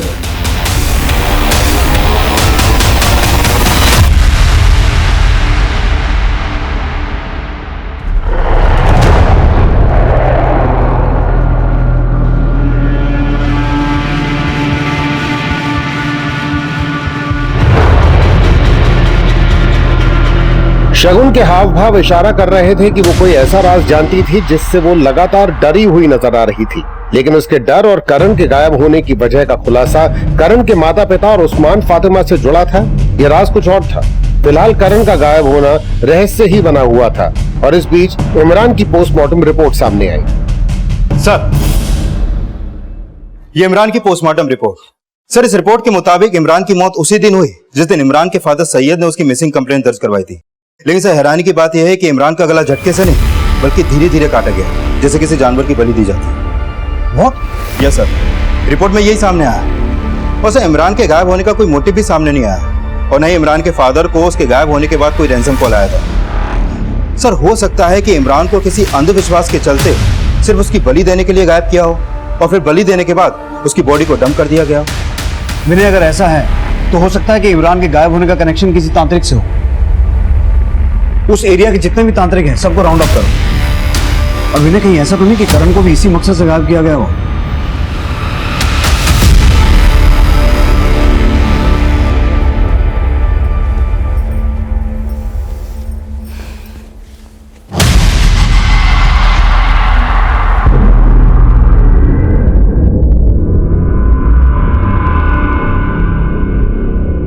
लापता हो गए, लेकिन बाप की रंगरलियां खत्म नहीं हुई। अब मैं बिल्कुल बर्दाश्त नहीं करूंगी, बिल्कुल नहीं। लोगों के बीच में तमाशा बनाना चाहती है? वैसे भी अब बच्चा क्या है? अंजलि,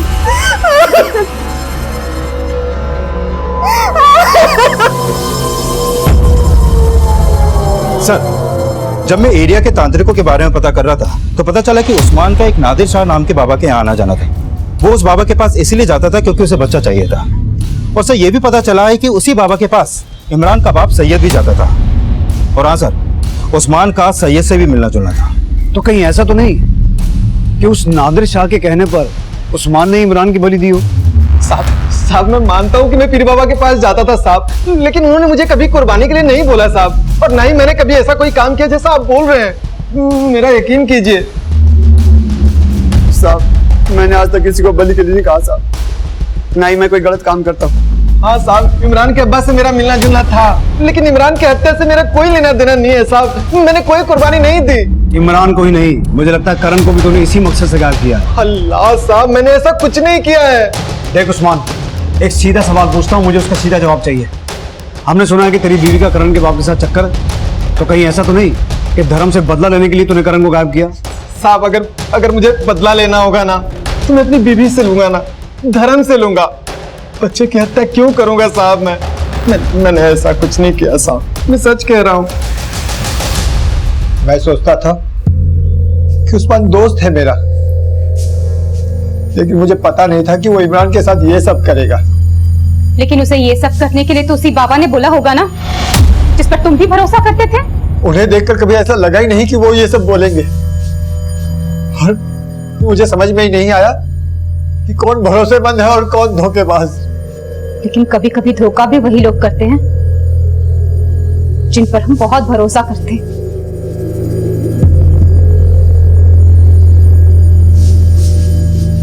तुम्हारा कोई भरोसा नहीं। जरूर उस्मान ने वही किया होगा जो तुम चाहते थे। जब वो अपनी बीवी तुम्हें सौंप सकता है तो तुम्हारे कहने पे करण को गायब करना उसके लिए कौन सी बड़ी बात है? बस करो अंजलि, माना कि मैं अच्छा पति नहीं हूं, लेकिन मेरे दोनों बच्चे मेरी जान है, और अगर उस्मान ने ऐसा किया है तो मैं उसको छोड़ूंगा नहीं। उस्मान ही नहीं, उसकी बीवी ने भी हमेशा खंजर घोंपा है तुम्हारी पीठ में। पर तुम्हें क्या, तुम तो उसकी अंगड़ाइयों में मशरूफ थे। अगर मुझे मेरा करण सही सलामत वापस नहीं मिला ना तो मैं तुम्हें मार डालूंगी और खुद भी शगुन के साथ जहर खा लूंगी। अंजलि,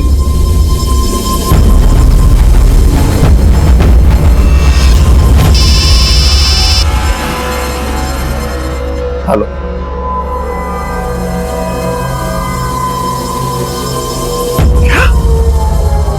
सर, मैंने इमरान के फादर सैयद से उस तांत्रिक और उस्मान के बारे में बात की। उसका कहना है कि उसको पहले कभी भी इनकी इंटेंशन पे कोई शक नहीं हुआ, और सर उस तांत्रिक और उस्मान के खिलाफ अभी तक कुछ खास मिला भी नहीं है। सर करण के फादर आए हैं, उन्हें करण की फिरौती के लिए कॉल आया है।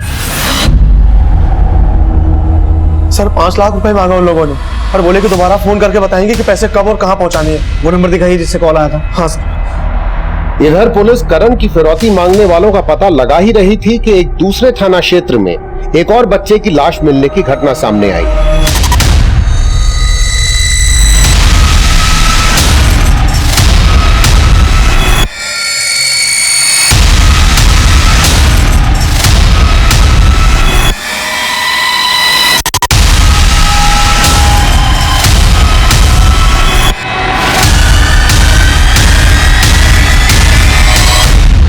इसका क्या रिस्पॉन्स आता है मुझे बताना। जाओ। हाँ विनय। सर, करण के फादर को जिस नंबर से वो रैंसम कॉल आया था वो नंबर हबीबगंज के एड्रेस पे कृपा शंकर के नाम पे रजिस्टर्ड है। जाकर देखता हूँ सर, कौन है कृपा शंकर। ठीक है, कीप अपडेटिंग मी। तब तक मैं करण के फादर से पूछता हूँ कि वो किसी कृपा शंकर को जानते हैं क्या। Okay sir. अपने बेटे के लिए 5 लाख रुपए नहीं है आपके पास? मुझे पूरा यकीन हो गया है आपको कुछ पड़ी नहीं है करण की। अरे इतना मत कोस, ऐसा जरूरी नहीं है मेरे लिए, बेटा जरूरी है। तो पुलिस के पास गए क्यों?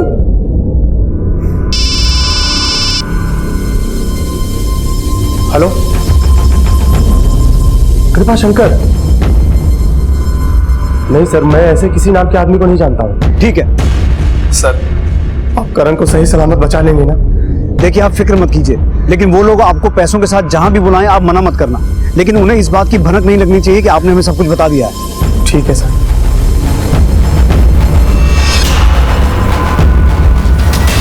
सर, हबीबगंज के एड्रेस पे जो नंबर कृपा शंकर के नाम पे रजिस्टर्ड था, वहाँ कोई कृपा शंकर नहीं रहता। विनय, हो सकता है उस कॉल का कनेक्शन उस्मान से हो, शायद उसी ने ये कॉल करवाया हो ताकि किसी को उस पर शक ना हो। लेकिन करण के गायब होने के 10 दिन बाद रैंसम कॉल का आना, ये चक्कर कुछ समझ में नहीं आया। एनीवेज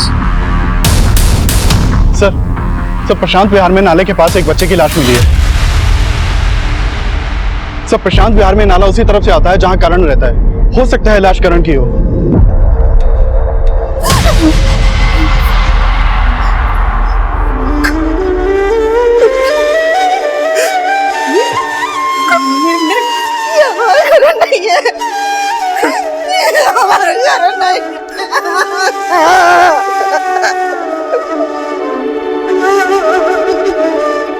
ये कपड़े हमें बच्चे की लाश पर से मिले हैं। क्या ये करण के ही कपड़े हैं?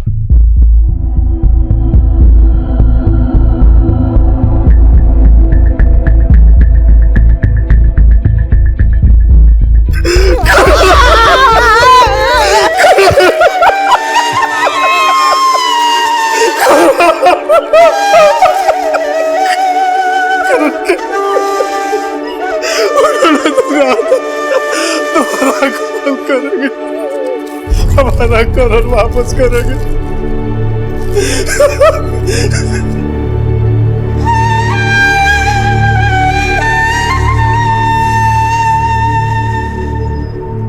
नाजिया,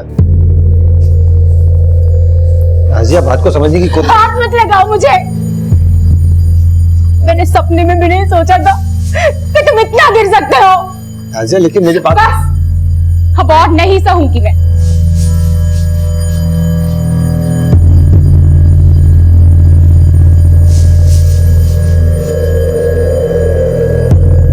सर, किडनैपर्स का उस्मान से क्या कनेक्शन होगा अभी तक क्लियर नहीं है, लेकिन हो सकता है कि ये किडनैपर्स कोई और हो और उन्होंने करण को पहले ही मार दिया और मारने के बाद फिरौती मांग रहे हो सकता है, लेकिन उन्होंने धर्म को कहा था कि वो दोबारा कॉल करेंगे। शायद उस वक्त उन्हें इस बात का अंदाजा नहीं होगा कि हमें डेड बॉडी मिल जाएगी। फिर भी देखते हैं वो दोबारा कॉल करेंगे या नहीं। काफी इंतजार के बाद भी करण के माता पिता को दूसरी रैंसम कॉल नहीं आई और न ही पुलिस पहला रैंसम कॉल करने वाले से जुड़ी कोई जानकारी जुटा पाई थी। उस तांत्रिक और उस्मान के खिलाफ भी कुछ नहीं मिल पाया था। इमरान मर्डर केस किसी नतीजे तक नहीं पहुंच पाया था और इस बीच करण की पोस्टमार्टम रिपोर्ट सामने आई। सर, ये करण की पोस्टमार्टम रिपोर्ट। इस रिपोर्ट के मुताबिक उसकी मौत पानी में डूबने की वजह से ही हुई और इस रिपोर्ट में यह भी सामने आया है कि करण को काफी लंबे समय से मॉलेस्ट भी किया जा रहा था। और सर, उसकी मौत उसी दिन हो गई थी जिस दिन वो गायब हुआ था। क्या? करण को मॉलेस्ट? जी हाँ। आपको इस बारे में कुछ पता नहीं था? कोई अंदाजा है कौन हो सकता है? नहीं सर।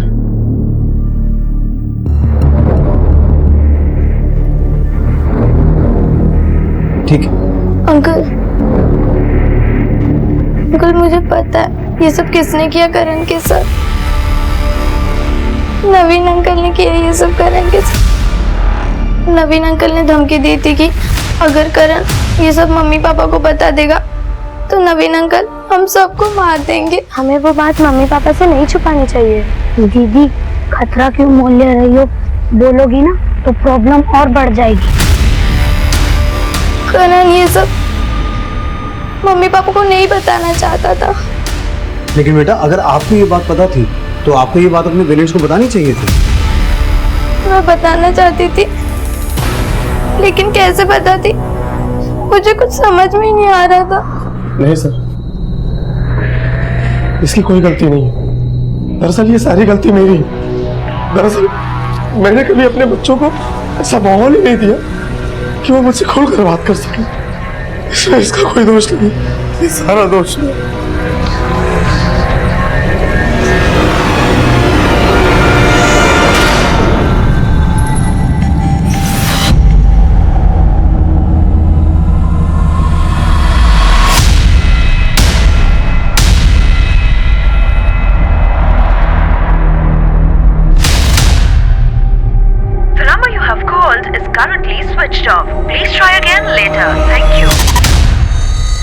सर, ये नवीन खंडवा का रहने वाला है, यहाँ किराए पे रहता था। काफी टाइम से उसके घर में ताला लगा है और उसका फोन भी बंद है सर।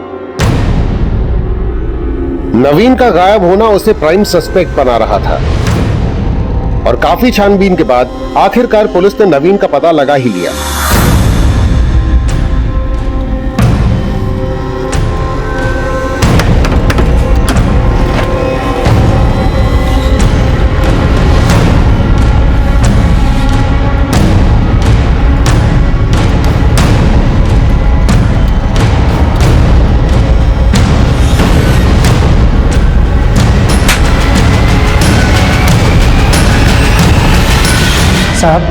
साहब मैं मानता हूँ कि मैं करण के साथ वो सब कर रहा था, लेकिन साहब मैंने करण को नहीं मारा साहब। उसे मारा नहीं तो भागा क्यों था?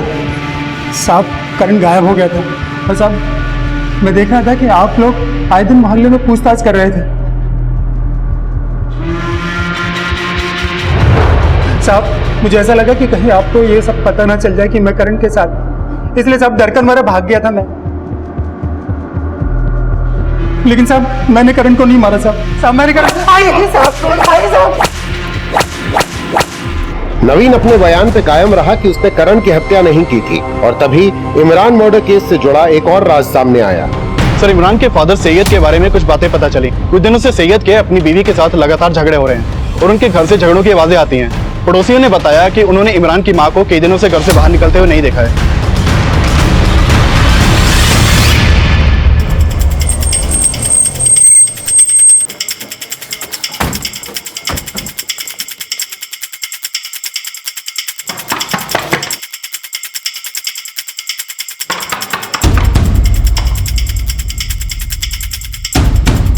जी, तुम्हारी बीवी कहाँ है?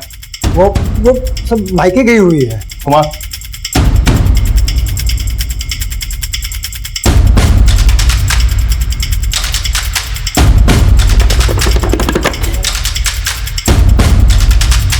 संगीता,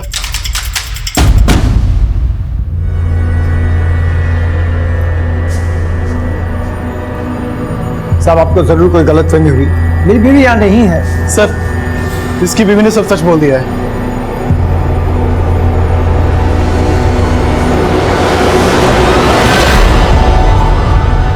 साहब ऐसा नहीं कि मैं अपने बेटे इमरान से प्यार नहीं करता था, बहुत प्यार करता था, लेकिन बेरोजगारी की वजह से बहुत तंगी आ गई थी। फिर नादिर साहब बाबा ने कहा कि अगर मैं अपनी सबसे अजीज चीज की ऊपर वाले को कुर्बानी कर दूंगा तो मेरी सारी परेशानियां दूर हो जाएगी। बेटा अपनी आंखें बंद कर लो, करो आंखें बंद और ऊपर वाले को याद करो। पहले तो मुझे यकीन ही नहीं हुआ, बहुत प्यार करते थे वो इमरान को, मगर उनका दिमाग उस नादिर शाह बाबा ने खराब कर दिया और उन्होंने अपनी ही औलाद को। कैसा बाप है तू? अपने अंधविश्वास की वजह से अपने बेटे की कुर्बानी दे दी। अब ये घड़ियाली आंसू बहाना बंद कर। जिस तरीके से अपने बेटे इमरान को मारा, उसी तरीके से इस बच्चे को मारा, करण को। नहीं साहब, मैंने सिर्फ इमरान के साथ ऐसा किया, करण के साथ कुछ नहीं किया मैंने।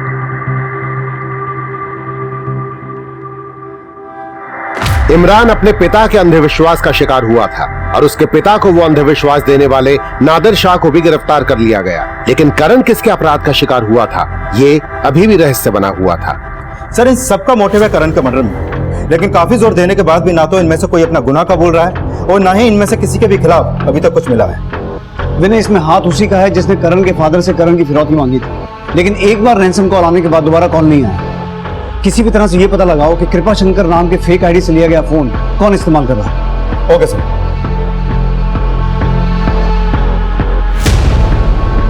काफी कोशिशों के बाद पुलिस को उस दुकान का पता चला जहां से फेक आईडी देकर वो नंबर अलॉट किया गया था और जल्द ही पुलिस ने उन लोगों को ट्रैक डाउन कर लिया जिन्होंने करण की फिरौती मांगी थी। सर, जिस नंबर से करण के फादर को रैंसम कॉल आया था और वो नंबर जिस दुकान से फेक आईडी देकर खरीदा गया था, उस दुकान को पता चला है सर। और वहां से ये भी पता चला है कि वो नंबर ये नरेश और जोगी ने खरीदा था। कौन है ये दोनों? सर, ये दोनों राम बाबू की किराना शॉप पे काम करते हैं। तो राम बाबू ने करण से इस बात की दुश्मनी निकाली कि करण ने उसके बेटे अंकित को संदूक में बंद किया था। उठा के लाओ सबको। Okay sir.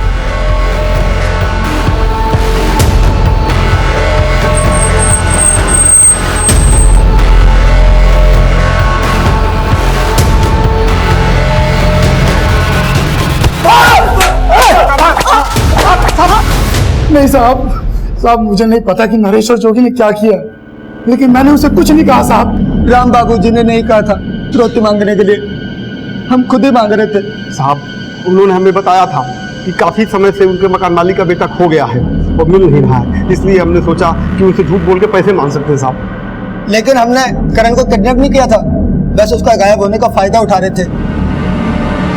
ऐसे नहीं बोलोगे तुम लोग, मारो इन्हें। सर बहुत मारा उन दोनों को, लेकिन वो लोग कबूल ही नहीं रहे कि उन्होंने करण को मारा है। और सर लगता नहीं है कि राम बाबू ने उन्हें सब करने के लिए बोला होगा। लेकिन करण की मौत का इस बात से लेना देना तो है कि उसने अंकित को संदूक में बंद किया था। पोस्टमार्टम रिपोर्ट के हिसाब से करण की मौत पानी में डूबने से हुई है। करण को आखिरी बार जिस ग्राउंड पर देखा गया था वहां से वो नाला दूर नहीं है और उस वक्त उसके साथ गोविंद था। लेकिन गोविंद ने हमें बताया था कि उसने एक आदमी को करण को चॉकलेट देते हुए देखा था, लेकिन वो आदमी कौन था इसका पता हमें आज तक नहीं चल पाया। शायद गोविंद ने हमसे झूठ कहा हो। मैंने झूठ नहीं बोला था अंकल, वो अंकल सच में करण भैया को चॉकलेट दे रहे थे। लेकिन आपके अलावा उन अंकल को करण भैया के साथ किसी ने देखा ही नहीं। सच बताओ, आपको मालूम है ना कि करण भैया को नाले में धक्का किसने दिया था?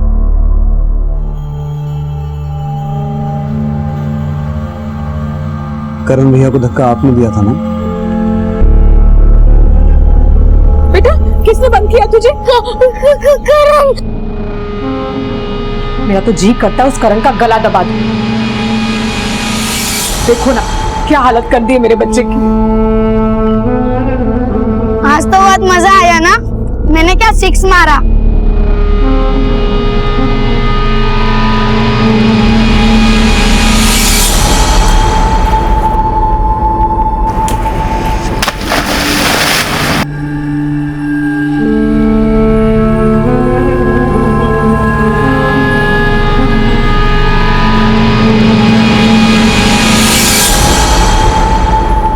बेटा आपने करण भैया को नाले में धक्का क्यों दिया था? सच बताओ। मैंने करण भैया को जानबूझ के धक्का नहीं दिया, वो गलती से गिर गए थे।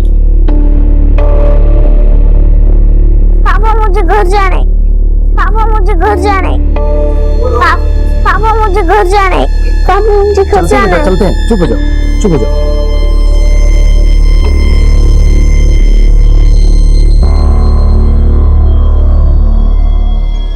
पोस्टमार्टम के मुताबिक करण की मौत पानी में डूबने की वजह से हुई थी और पुलिस की थ्योरी ये थी कि 7 वर्षीय करण को शायद 5 वर्षीय गोविंद ने उस नाले में धक्का दिया होगा। लेकिन सच क्या था, इसका कोई पुख्ता प्रमाण नहीं था।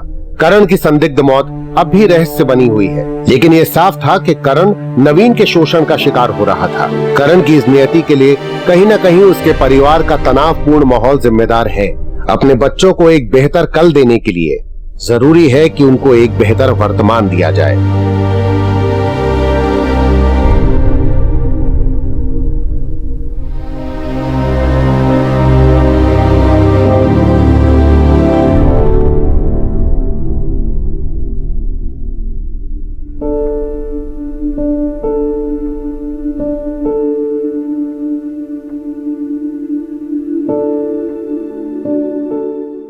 क्राइम पेट्रोल के ऐसे ही मजेदार एपिसोड्स देखने के लिए हमारे चैनल को सब्सक्राइब करें।